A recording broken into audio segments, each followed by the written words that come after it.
What if your biggest success became the reason for your greatest humiliation? A black doctor. A first-class ticket and a flight crew determined to put him in his place. They questioned his ticket, his intelligence, and his right to be there. They saw his skin color, not his status. But they made one colossal mistake. They didn't realize the name on his boarding pass was also the name on the side of the plane. This isn't just a story about a mistaken identity. It's about the shocking karmic boomerang that followed when prejudice collided with power. Stay tuned. The sterile, recycled air of the airport terminal did little to cool Dr. Alaric Vexley's simmering frustration. It was the tail end of a grueling 3-day conference in Chicago, a whirlwind of presentations, networking, and the lukewarm, endlessly replenished coffee that was the lifeblood of such events. He was a neurosurgeon, a damn good one, whose hands, steady and precise, had pieced back together the most delicate of human circuitry. Yet in the bustling ecosystem of O'Hare International Airport, he was just another face in the crowd, a tall, well-dressed black man navigating the chaotic ballet of travel. His suit, a custom-tailored Tom Ford that cost more than a month's rent, for most felt like a second skin, a uniform of his success. His shoes gleaming. John Lobbs clicked with quiet authority on the polished concourse floor. He carried a sleek, minimalist leather briefcase containing not just his laptop, but the culmination of a decade of relentless ambition. He was tired, but a deep, satisfying sense of accomplishment hummed beneath the surface. His keynote address on innovative techniques in spinal reconstruction had been met with a standing ovation. He had secured funding for a new research wing at his hospital in Los Angeles. He was at the top of his game. Now all he wanted was to sink into the plush embrace of Seat 1A, a sanctuary he had more than earned, and let the low rumble of the jet engines carry him home. He approached the priority boarding lane for Zenith Airlines Flight 723, his boarding pass ready on his phone. The gate agent, a harried-looking woman named Cynthia, barely glanced at him, her eyes flitting over his ticket before waving him through with a mechanical, "Enjoy your flight." The jet bridge was a sterile tunnel, a portal between the mundane world and the promise of the skies. As Alaric stepped onto the aircraft, he was greeted by the scent of leather and disinfectant, a smell he had come to associate with a brief respite from his demanding life. A flight attendant stood at the entrance, her smile as bright and artificial as the cabin lighting. "Welcome aboard," she chirped, her eyes doing a swift, almost imperceptible top-to-bottom scan. It was a look Alaric knew well, the quick appraisal that tried to categorize him, to place him. Did he belong here?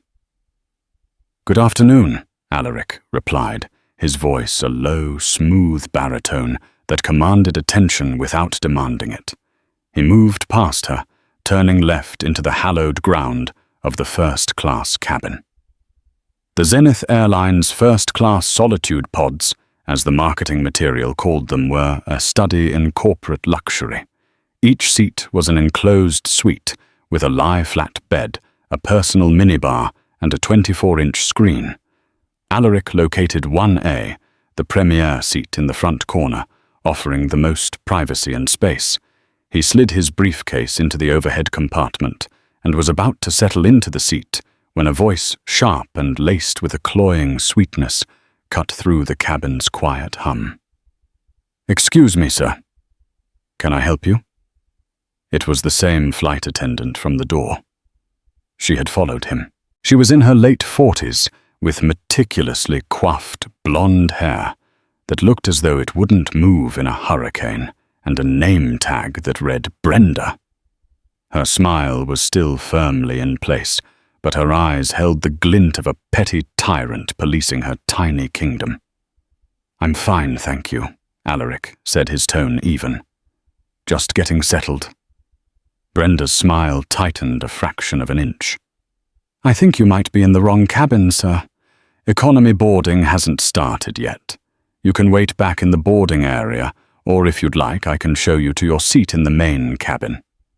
She gestured vaguely towards the back of the plane, the unseen territory of the less privileged. The assumption was as swift as it was insulting. Alaric felt a familiar hot prickle of anger at the base of his neck, but he tamped it down. He had learned long ago that losing his composure was a luxury he couldn't afford. It would only validate their prejudice. "I believe I'm in the right place," he said, pulling out his phone. He angled the screen towards her, displaying the digital boarding pass in the airline's app. The details were clear. Vexley, Alaric. Seat 1A, first class. Brenda squinted at the screen, her condescension unwavering. "Sometimes there can be a glitch in the app, sir. Let me see your physical ticket stub." They scanned the app at the gate. Alaric stated the facts, laid out like surgical instruments. "There is no physical stub." "Well," Brenda huffed, placing her hands on her hips, "this is a very exclusive seat. It's usually reserved for our Platinum Elite members or those who purchase the full fare ticket." "Are you sure you haven't made a mistake?" The implication was clear. He couldn't possibly be a Platinum Elite member. He couldn't possibly have paid the 5-figure price for this seat. The unspoken question hung in the air between them. How could you afford this? "I'm quite sure," Alaric said, his voice dropping a decibel, losing its earlier warmth. He refused to be baited, refused to justify his presence. He had paid for this seat with his skill, his intellect, and countless sleepless nights. He didn't owe this woman an explanation. Another passenger, a white man in his 60s, wearing a rumpled golf shirt, was making his way to seat 1B. He paused, watching the interaction with unconcealed curiosity. The audience made the situation 10 times worse. Alaric felt the heat of a spotlight on his skin. Brenda, emboldened by the silent witness, pressed on. "Sir, I'm going to have to ask you to step aside so I can verify your seat assignment. Other first-class passengers are boarding." "There's nothing to verify," Alaric said, his patience wearing dangerously thin. "It's right there. Seat 1A. Dr. Alaric Vexley. If you have an issue with your own airline's digital system, perhaps you should take it up with your supervisor." The use of his title was deliberate. It was a small assertion of the status she was so determined to deny him. Brenda's eyes flickered with annoyance.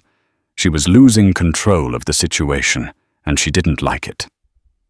"Sir, if you don't cooperate, I'll have to call the head purser," she threatened, her voice taking on a steely edge. "Please do," Alaric said, finally turning his back on her and lowering himself into the supple leather of the seat. The act of sitting was a declaration. He was not moving. He began to leisurely take off his suit jacket, folding it with deliberate care and placing it in the small personal closet of his suite. Brenda stood there momentarily, flustered, her face a mask of indignation. She spun on her heel and marched towards the galley, her heels clicking an angry rhythm on the floor. The man in 1B gave Alaric a sympathetic, if slightly uncomfortable shrug, before settling into his own seat. Alaric closed his eyes, taking a deep, cleansing breath. He should have been relaxing, sipping a pre-departure glass of champagne. Instead, he was being interrogated, his legitimacy questioned in front of a stranger. It was a depressingly familiar script. The countless times he'd been mistaken for a valet at a high-end restaurant, the security guards who tailed him in luxury stores, the surprise on people's faces when he was introduced as the lead surgeon. He had built a fortress of success around himself, brick by painstaking brick, but the arrows of prejudice always found a way through the cracks. He could hear Brenda's hushed, agitated voice from the galley punctuated by indignant squeaks. She was painting a picture he knew of an aggressive, non-compliant passenger who had stormed into first class and refused to leave. He was being cast as the villain in a drama of his own making. A few minutes later, Brenda returned this time with reinforcements. The head purser, a woman who looked to be in her late 50s with a severe haircut and an air of self-importance, strode towards him. Her name tag read Karen. It was almost too perfect. So Karen began, her voice dripping with the kind of false politeness that is more menacing than outright hostility. "My colleague informs me there's some confusion about your seat." "There's no confusion on my end," Alaric replied calmly, meeting her gaze. "I am in seat 1A, as per my boarding pass." Karen held out her hand. "May I see your boarding pass, please?" Alaric once again presented his phone. Karen took it from his hand, a breach of personal space that did not go unnoticed. She stared at the screen, her lips pursed into a thin line. This could be a forgery. She said, the accusation hanging poisonously in the air. It's very easy to Photoshop these things. The sheer audacity of the claim momentarily stunned Alaric. Forgery.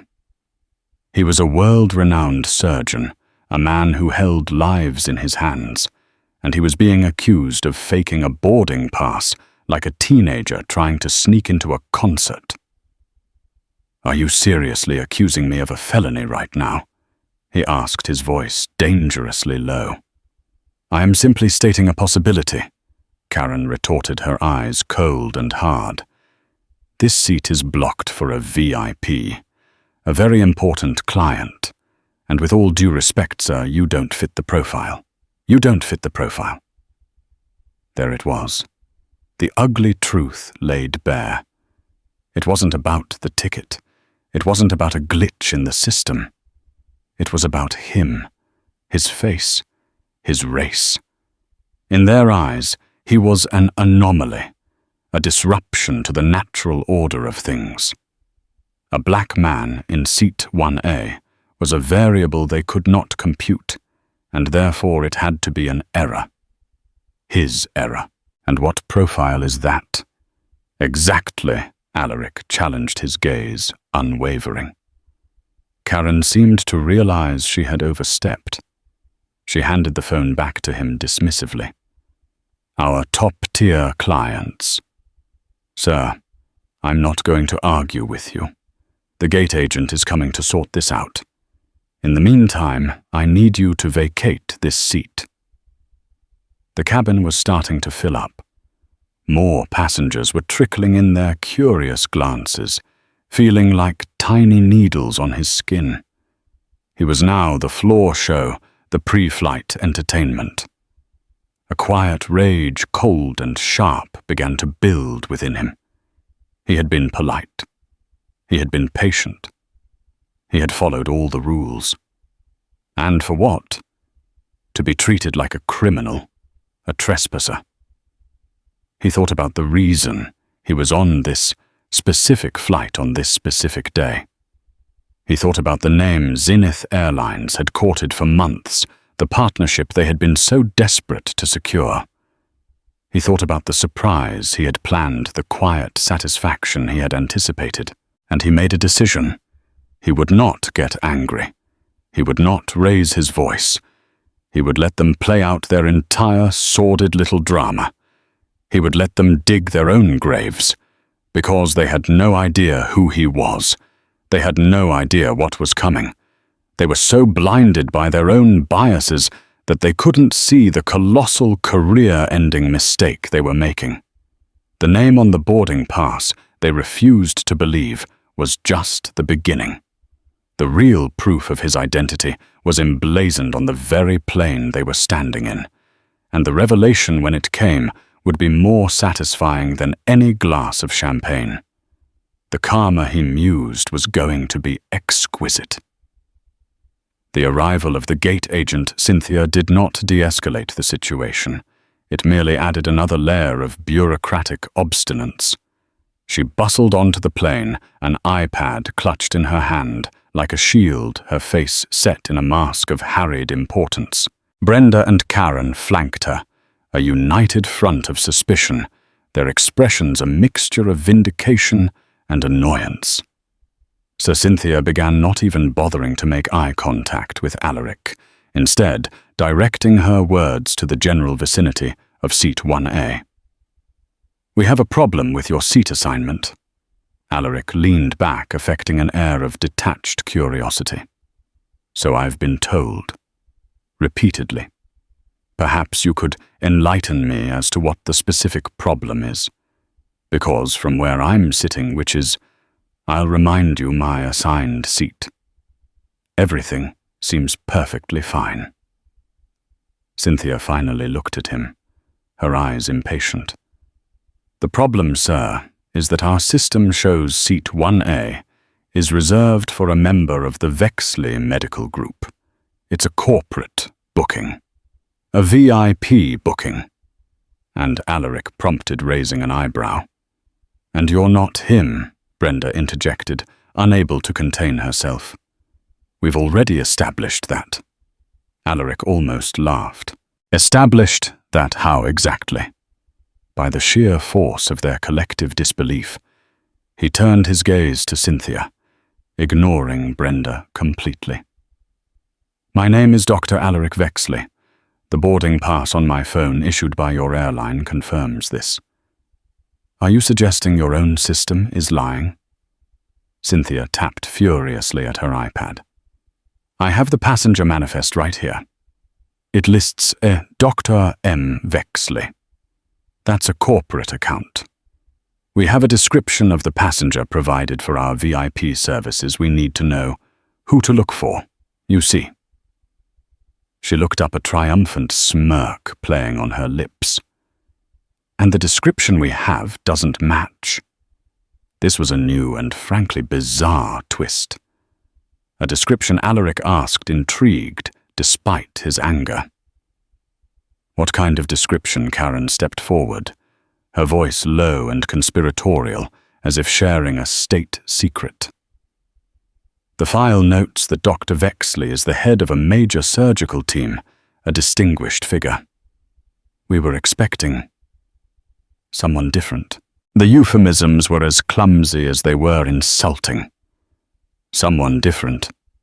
Someone older. Someone whiter. "Distinguished, you say?" Alaric mused, a slow, dangerous smile spreading across his face. "Well, I'd like to think I am. But I'm fascinated. Tell me more. What else does this description say? Does it mention my height, my weight? Perhaps my favorite color?" His sarcasm was a sharp blade, and it clearly pricked their self-assurance. Cynthia flushed slightly. "It's just protocol, sir. The point is there's a discrepancy. We can't have someone in a seat that isn't theirs. It's a security issue. It's a $5,000 seat is what it is." Brenda muttered under her breath, just loud enough for Alaric and the passenger in 1B to hear.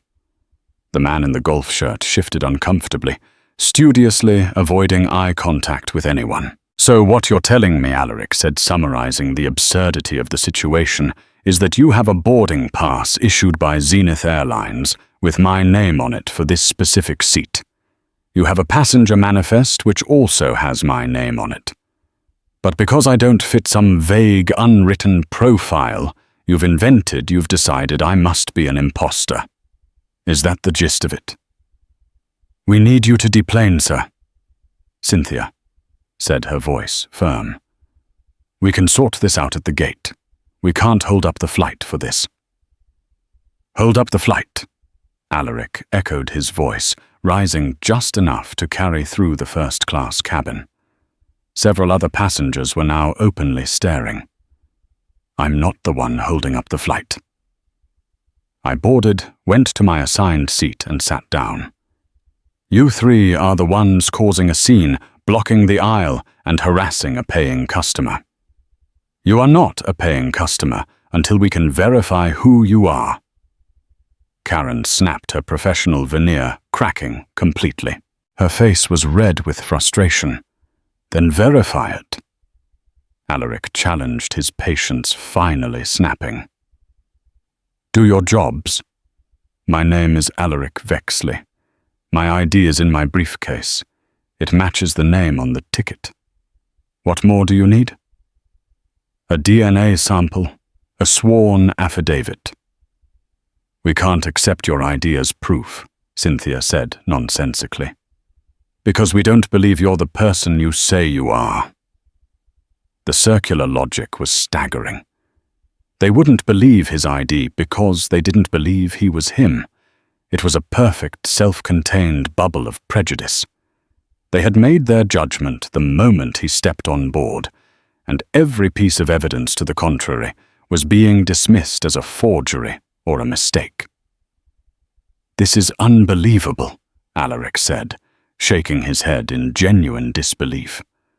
He looked past them down the aisle. The flight was nearly fully boarded. The economy passengers were shuffling past, their eyes wide with curiosity, catching snippets of the confrontation. He was being publicly shamed, his character and honesty questioned for no reason other than the color of his skin. Sir, this is your final warning, Karen said, her voice dropping to an ominous hiss. Deplane voluntarily, or I will be forced to call airport security and have you removed. The ultimate threat, the nuclear option. Bringing in law enforcement would escalate this from a humiliating incident to a potentially life-altering one. Alaric knew how these encounters could spiral out of control for a black man, regardless of his innocence. A misunderstanding, a raised voice, a resisting charge.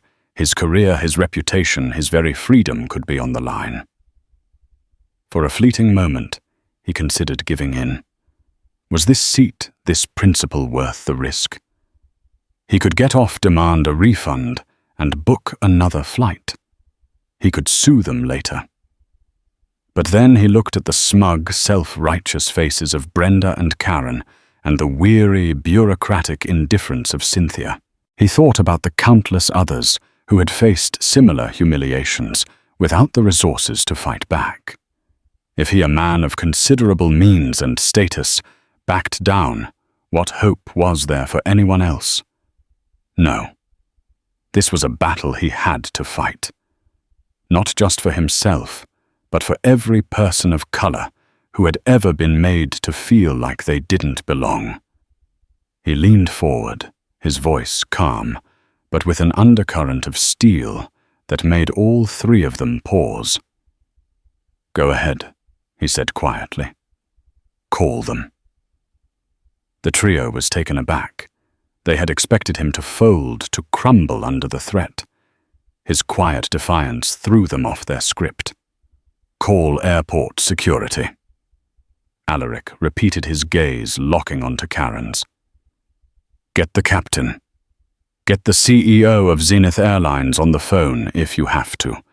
Let's have this conversation with everyone. Because I am not leaving this seat, and I promise you by the time this is over, you will all regret this day. There was a moment of stunned silence. The sheer unwavering certainty in his voice gave them pause. A tiny seed of doubt might have begun to sprout in Cynthia's mind, a flicker of worry in her eyes. But Karen and Brenda were too far gone, their egos too invested in being right. Fine. Karen spat her face a thunderous mask. You've brought this on yourself. She turned and marched back to the galley to make the call. Brenda shot Alaric a look of pure venom before turning to address the other first-class passengers. We apologize for the delay, ladies and gentlemen, she announced loudly. We are dealing with a passenger who is refusing to cooperate with crew instructions. The public shaming was complete. He was now officially the problem passenger. Alaric ignored her, pulling his noise-cancelling headphones from his briefcase. He slipped them on, queued up a Miles Davis playlist, and closed his eyes. He would not give them the satisfaction of seeing him rattled. He would let them bring the full weight of their authority down on him. He was a surgeon. He thrived under pressure. He knew how to wait, how to watch, and how to make the precise cut when the moment was right. And the moment was coming. As he felt the faint vibrations of the jazz in his ears, he allowed himself a small, private smile. They thought they were in control. They thought they were about to have him dragged off the plane in handcuffs. They were about to learn a very, very harsh lesson about assumptions. The name they refused to believe, the name they thought he had stolen, was not just on a boarding pass. It was a key, and it was about to unlock a world of trouble for them all. The drama was about to enter its third act, and the twist was going to be spectacular. The arrival of the captain and 2 airport security officers felt like the climax of a poorly written play. The captain, a man named David Harrison, was in his late 50s, with a salt-and-pepper moustache and a weary expression that suggested this was the last thing he wanted to be dealing with before a transatlantic flight. The 2 officers stood behind him, big and impassive, their presence alone, a form of intimidation. The first-class cabin had fallen into a tense, voyeuristic silence. Everyone was watching phones discreetly angled to capture the unfolding drama. Karen and Brenda stood behind the captain, their expressions a cocktail of smug triumph and righteous indignation. Captain Harrison leaned down, his voice a low, authoritative rumble meant to convey finality. "Sir, I'm Captain Harrison. We have a problem here. My crew has informed me that you are in a seat that is not assigned to you and you are refusing to deplane. We can't take off until this is resolved. I need you to gather your belongings and come with me now." Alaric slowly removed his headphones, the cool jazz fading away, replaced by the palpable tension in the cabin. He looked from the captain's stern face to the impassive security officers, then to the triumphant smirks of Karen and Brenda. He had let them play their hand. Now it was his turn. Captain Alaric said, his voice measured and calm, a stark contrast to the agitated energy of the crew. "There has been a gross misunderstanding, fueled by the prejudice of your flight crew." "Prejudice?" Karen scoffed from behind the captain. "We were following procedure." Alaric ignored her, keeping his focus on the man in charge. "Captain, my name is Dr. Alaric Vexley. This is my seat 1A. My boarding pass confirms this. My government-issued ID, which your crew refused to even look at, also confirms this. I have been cooperative. I have been patient. In return, I have been accused of being a liar and a forger, and have been publicly harassed." He paused, letting the weight of his words settle in the silent cabin. "Now, before you make the biggest mistake of your career, by unlawfully removing me from this aircraft, I suggest you do something your crew has failed to do: verify the facts properly." Captain Harrison seemed taken aback by Alaric's articulate and confident demeanor. This wasn't the belligerent, irrational passenger he had been led to expect. Still, he was caught between his crew's report and this man's unwavering insistence. "I have the manifest, son," the captain said, his tone softening slightly but still firm.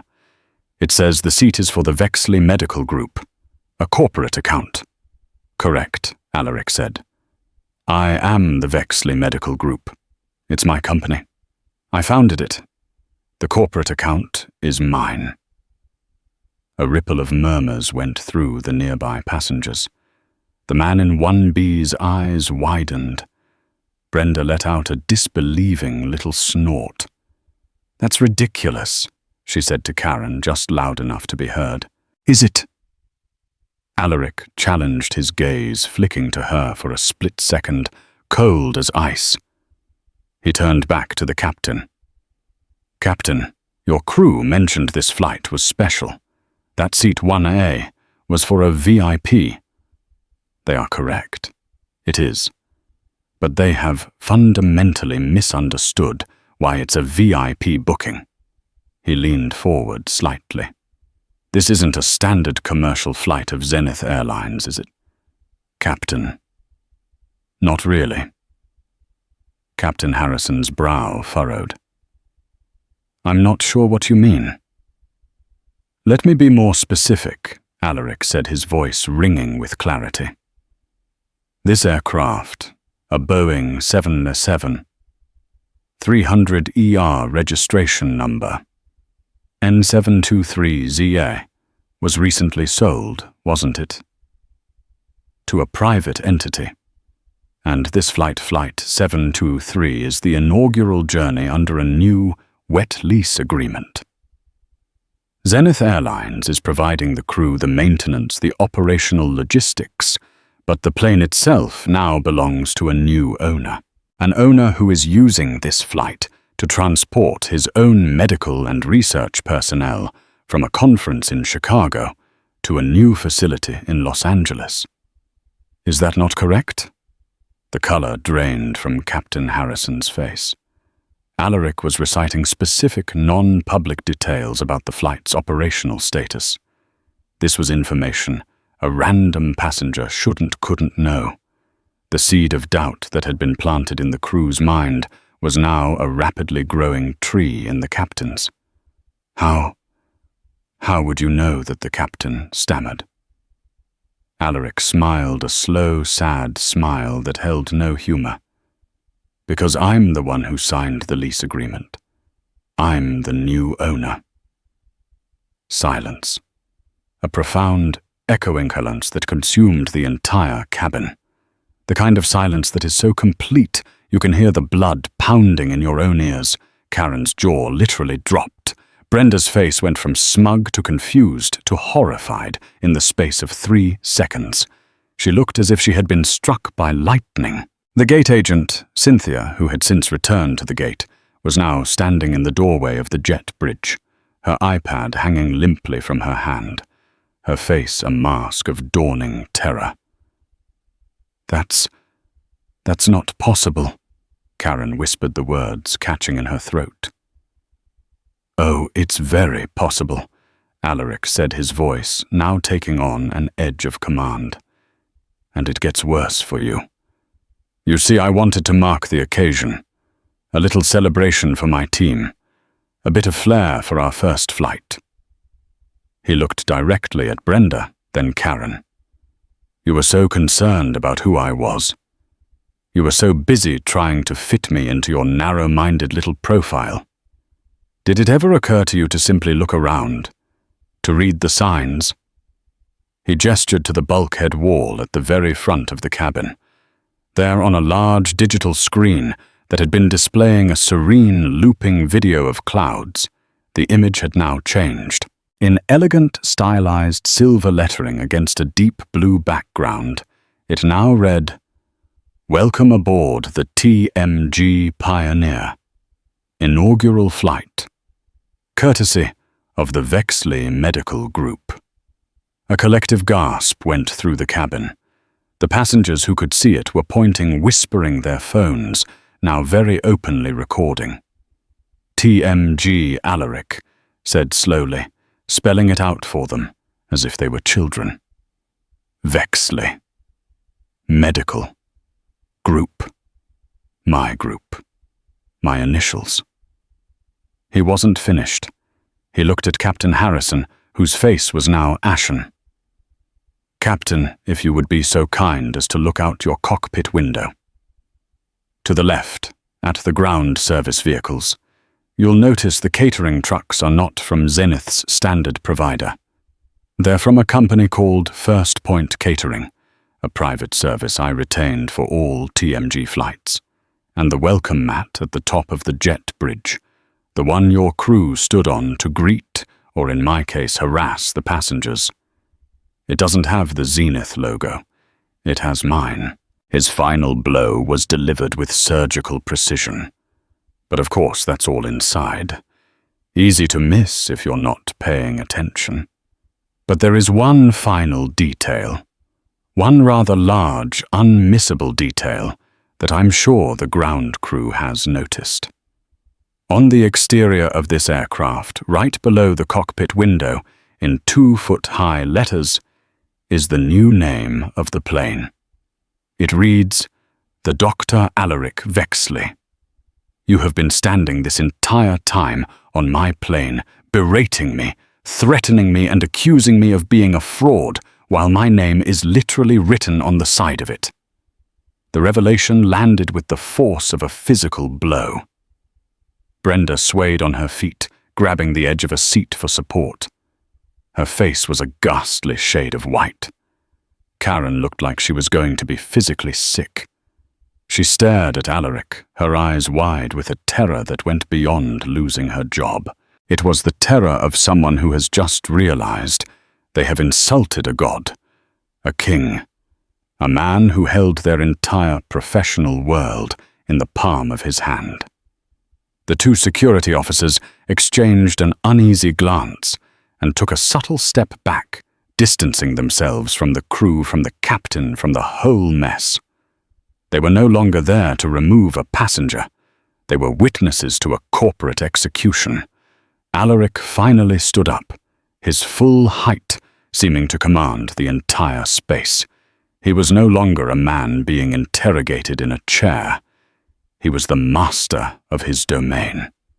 He looked at the three women, Brenda, Karen, Cynthia, one by one, his gaze lingering on each of them, letting the full weight of their catastrophic misjudgment crush them. So he said, his voice quiet, but carrying the finality of a judge's gavel.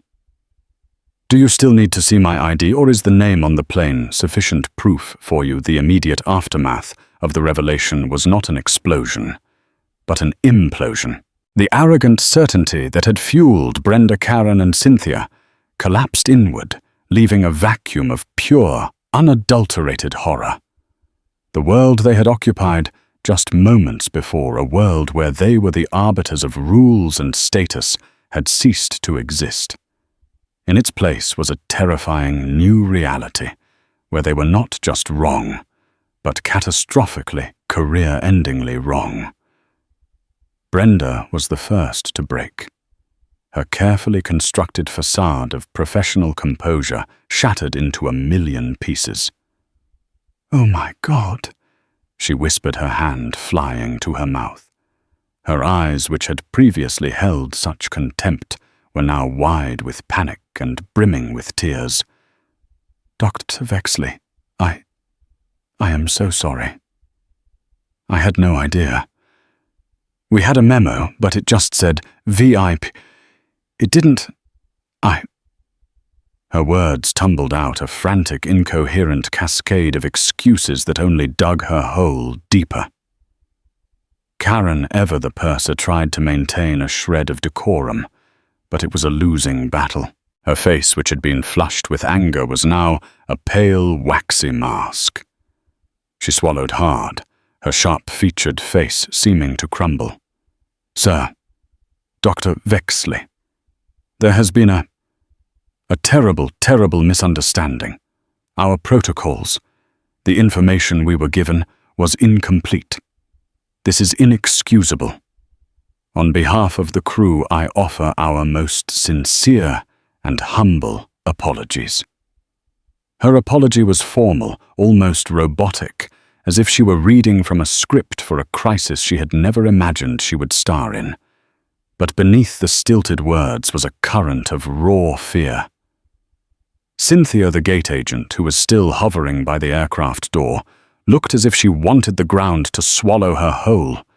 She clutched her iPad to her chest, like a flotation device in a shipwreck. Her eyes darting between Alaric and the captain, searching for a lifeline that wasn't there. Captain Harrison, for his part, looked utterly mortified. He was the commander of the vessel, and his crew had just committed an act of professional suicide on his watch. He stepped forward, his posture no longer authoritative, but deferential. "Dr. Vexley," he said, his voice heavy with regret. I have no words. This is without a doubt the most unprofessional conduct I have witnessed in my 30 years of flying. My crew's actions are indefensible. The fault is mine. I should have investigated more thoroughly before approaching you. I can only apologize on behalf of Zenith Airlines." Alaric listened to the flood of apologies, his expression unreadable. He felt no triumph, no elation, just a profound, weary sadness. This whole ugly spectacle could have been avoided with a shred of basic human decency, a sliver of doubt in their own ingrained prejudices. He held up a hand, and the frantic apologies instantly ceased. The silence returned heavier this time, pregnant with consequence. "Your apologies," Alaric said, his voice calm and clear, cutting through the tension, "are noted. They are also insufficient." He turned his attention first to the 2 security officers who were trying to blend into the bulkhead. "Gentlemen, thank you for your professionalism. You are dismissed. There is no security threat here, unless you count gross incompetence as a threat, which I am beginning to." The officers, visibly relieved to be extricated from the situation, gave a curt nod and swiftly exited the plane. Next, Alaric looked at the captain. "Captain Harrison, you have a flight to manage. My team is in the main cabin. They are doctors, researchers, and technicians. They have been through a long conference and are expecting to depart for Los Angeles on schedule. I expect you to ensure their flight is smooth, comfortable, and punctual. You and I will have a conversation with the CEO of Zenith Airlines, Mr. Robert Chen, once we are on the ground in LA. I have his personal cell number. I trust you can get him on the line." The captain's face went a shade paler, if that was even possible. A call with the CEO initiated by the airline's new multi-million-dollar client about a colossal screw-up by his crew. His career was flashing before his eyes. "Yes, sir. Of course, Dr. Vexley. Absolutely." He practically backed away, eager to escape the toxic atmosphere of the first-class cabin and retreat to the relative safety of his cockpit. Finally, Alaric turned his full, undivided attention to the 3 women, Brenda, Karen, and Cynthia, the architects of his humiliation. They stood frozen, awaiting their sentence. He addressed Cynthia first. "You," he said, his voice flat, "are a gate agent. Your job is to facilitate boarding, not to act as a bouncer at a nightclub. You had my boarding pass. You had the manifest. You chose to escalate to bring this farce onto my plane. You will not be working this flight. In fact, you will not be working any of my flights, ever. Go back to your gate." Cynthia nodded, numbly, tears streaming down her face. She turned and fled down the jet bridge without a word. Then he looked at Brenda and Karen. The prime offenders. "You two," he began, his voice dropping to a low, intense level that was more terrifying than any shout. "Your behavior was not just unprofessional. It was malicious. You did not make a simple mistake. You made a judgment call based on my appearance. You saw a black man in a place you thought he didn't belong, and you appointed yourselves the guardians of the social order." He took a step closer, and they both flinched. "You accused me of being a liar. You accused me of being a forger. You threatened me. You publicly shamed me. And you did it all with a smile on your face, confident in your own petty authority." Brenda was openly sobbing now, quiet, gasping sobs of pure terror. "Please, Dr. Vexley," she begged. "I have a mortgage. My kids. It was a mistake. A horrible mistake." A mistake. Alaric repeated the words, tasting like ash in his mouth. Is forgetting to offer a pre-departure drink? A mistake is mispronouncing a name. What you did was an act of deliberate prejudice, and it has consequences. He looked at Karen, whose face was a stony mask of resignation. She knew what was coming. As of this moment, Alaric declared, his voice resonating through the silent cabin, your services are no longer required, not by Zenith Airlines and certainly not by the Vexley Medical Group. You will not be working this flight to Los Angeles. You will gather your personal belongings from the galley, and you will deplane. Now. The finality of his words hung in the air. It was over. You can't do that, Karen whispered, a last flicker of defiance in her eyes. We're Zenith employees. You don't have the authority, don't I? Alaric cut her off. This is my plane. My lease agreement with Zenith includes a clause paragraph 7 subsection B, if you're interested, that gives me final approval on all crew members assigned to my aircraft, and I do not approve of you. So yes, I have the authority. The captain will confirm it. Now get off my plane. The fight drained out of Karen completely. She stared at him, her eyes hollow. The intricate web of rules and union protections she had relied on her entire career had been rendered meaningless by a single, powerful man she had chosen to cross. Without another word, she turned her movements stiff and robotic and walked towards the galley.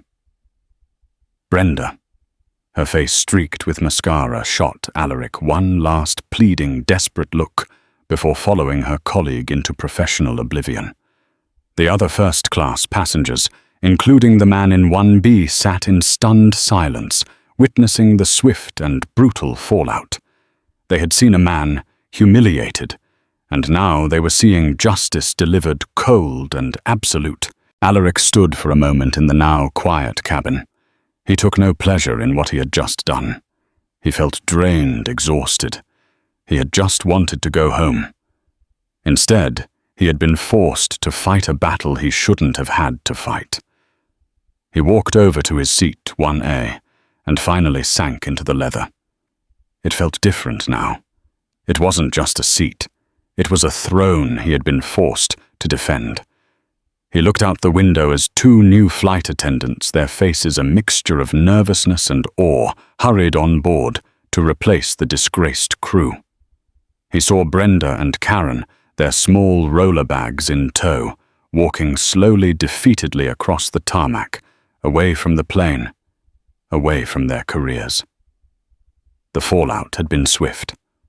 But the real karma, the slow, grinding karma of life, was just getting started. For Dr. Alaric Vexley, the incident on the TMG Pioneer was a frustrating, infuriating, but ultimately fleeting episode. After the flight, there was a conference call with a groveling Robert Chen, the CEO of Zenith Airlines. Apologies were issued, compensation was offered and politely refused, and assurances were made. Alaric, a man who dealt in matters of life and death, had little time or inclination to dwell on the malice of two disgraced flight attendants. He had a medical group to run patients to see and lives to save. He had won the battle, and for him, that was the end of it. But for Karen Henderson and Brenda Walsh, the fallout from that day was not a fleeting episode. It was the beginning of a slow, grinding descent, a real-life lesson in karmic justice that unfolded not in a dramatic televised confrontation, but in the quiet, soul-crushing realities of their new lives. Zenith Airlines, facing a PR nightmare and the wrath of a client whose contract was worth tens of millions annually, acted swiftly. Karen and Brenda were fired. Not laid off, not offered a package, but terminated for cause. The official reason was gross violation of company policy and conduct, detrimental to the airline's brand and client relationships. Their union, after viewing the multiple cell phone videos that inevitably surfaced and hearing the captain's damning report, informed them that their case was indefensible. There would be no grievance filed, no appeal. They were on their own.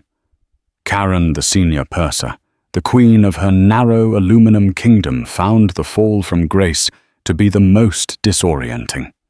Her entire identity was wrapped up in her 30-year career with Zenith.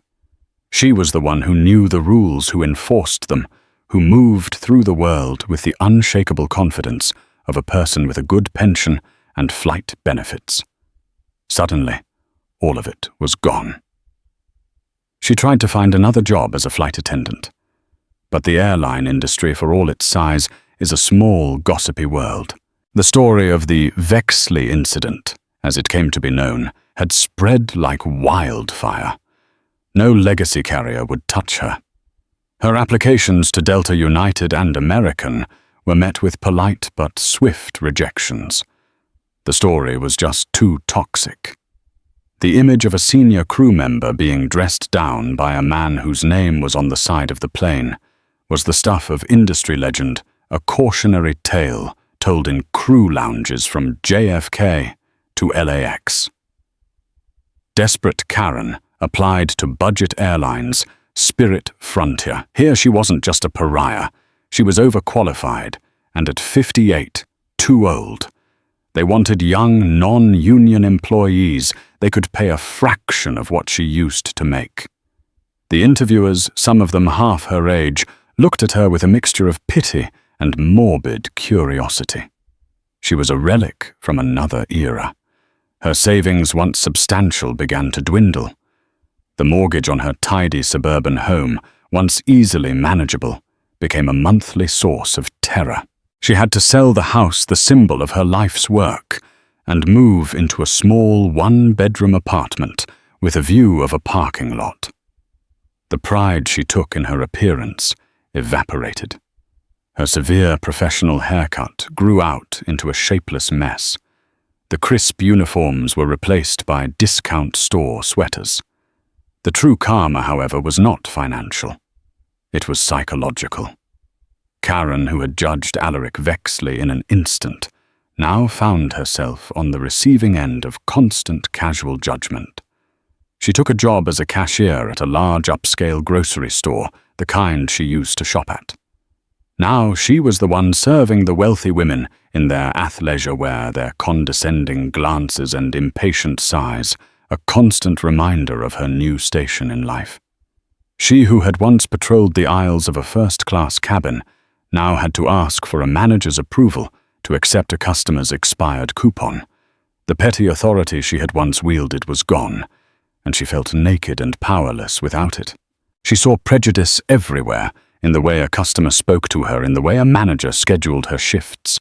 She became bitter, isolated, a ghost haunting the aisles of a life she no longer recognized. For Brenda, the karma was even more direct, more poetic.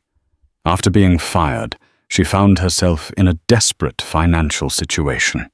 Her husband's construction business had taken a downturn, and her salary had been essential. The mortgage and her 2 children's private school tuition were suddenly insurmountable mountains. After months of fruitless searching for a job that would even come close to her old salary, she took the only position she could find that offered decent pay without requiring new qualifications, a dispatcher for a high-end private medical transport service. The irony was almost suffocating. Her job was to coordinate the movement of wealthy patients and VIPs via private ambulances and non-emergency medical vehicles. Her new life was a constant, painful echo of her past mistakes. She spent her days looking at names on a screen, names of doctors, surgeons, and wealthy patrons of the city's top hospitals. Every time she saw the title, Doctor, she would flinch, the memory of Alaric Vexley's calm, authoritative voice flooding back to her. One sweltering afternoon, about a year after the incident, a priority dispatch request came through. A critically ill patient needed to be transferred from a regional hospital to the specialized neurotrauma unit at a world-class facility downtown for emergency surgery. The receiving hospital was the flagship institution of the Vexley Medical Group. The surgeon who would be performing the life-or-death operation, the VIP whose arrival had to be timed to the second, was its founder, Dr. Alaric Vexley. Brenda stared at the name on her computer screen, her heart pounding in her chest. It felt like a sick joke. Her job, her ability to pay her bills that month, depended on her flawlessly executing a logistical plan to aid the very man whose life she had tried to upend. She took the call, her voice trembling slightly, as she confirmed the transport details with a nurse from the TMG unit. "Yes," she said, her throat tight. "We will ensure Dr. Vexley's patient arrives on schedule. We understand the importance of this. We will give it our highest priority." As she hung up the phone, she leaned back in her worn-out office chair, the harsh fluorescent lights of the dispatch center beating down on her. She had once stood in a multi-million-dollar aircraft, and with all the confidence in the world, told a brilliant neurosurgeon that he didn't belong. Now she was a faceless voice in a call center, a minor cog in the machine of his success, working to ensure his world ran smoothly.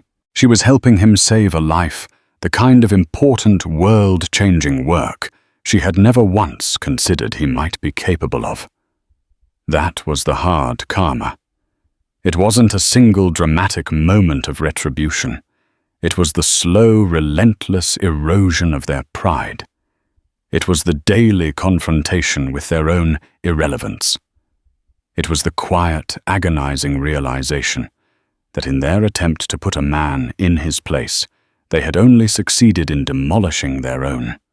They had flown too close to the sun, blinded by their own prejudice, and the fall had been long, quiet, and devastating. They were a footnote in Alaric Vexley's life story, but he had become the central defining chapter of their downfall. The story of Dr. Alaric Vexley is a powerful modern-day parable. It's a stark reminder that prejudice often stems from a profound and willful ignorance. The flight crew didn't just make a mistake. They made a choice. They chose to believe their biases over the evidence right in front of them, and in doing so, they sealed their own fates. This wasn't just about a seat on a plane. It was about the right to exist in spaces of success and excellence without being questioned. Justice in this case wasn't just about the powerful man winning. It was about the quiet, inevitable consequences that find us when we refuse to see the humanity and dignity in others. If this story resonated with you, please give this video a thumbs up to help us beat the algorithm. Share it with someone who needs to hear it, and don't forget to subscribe and hit the notification bell so you don't miss our next story.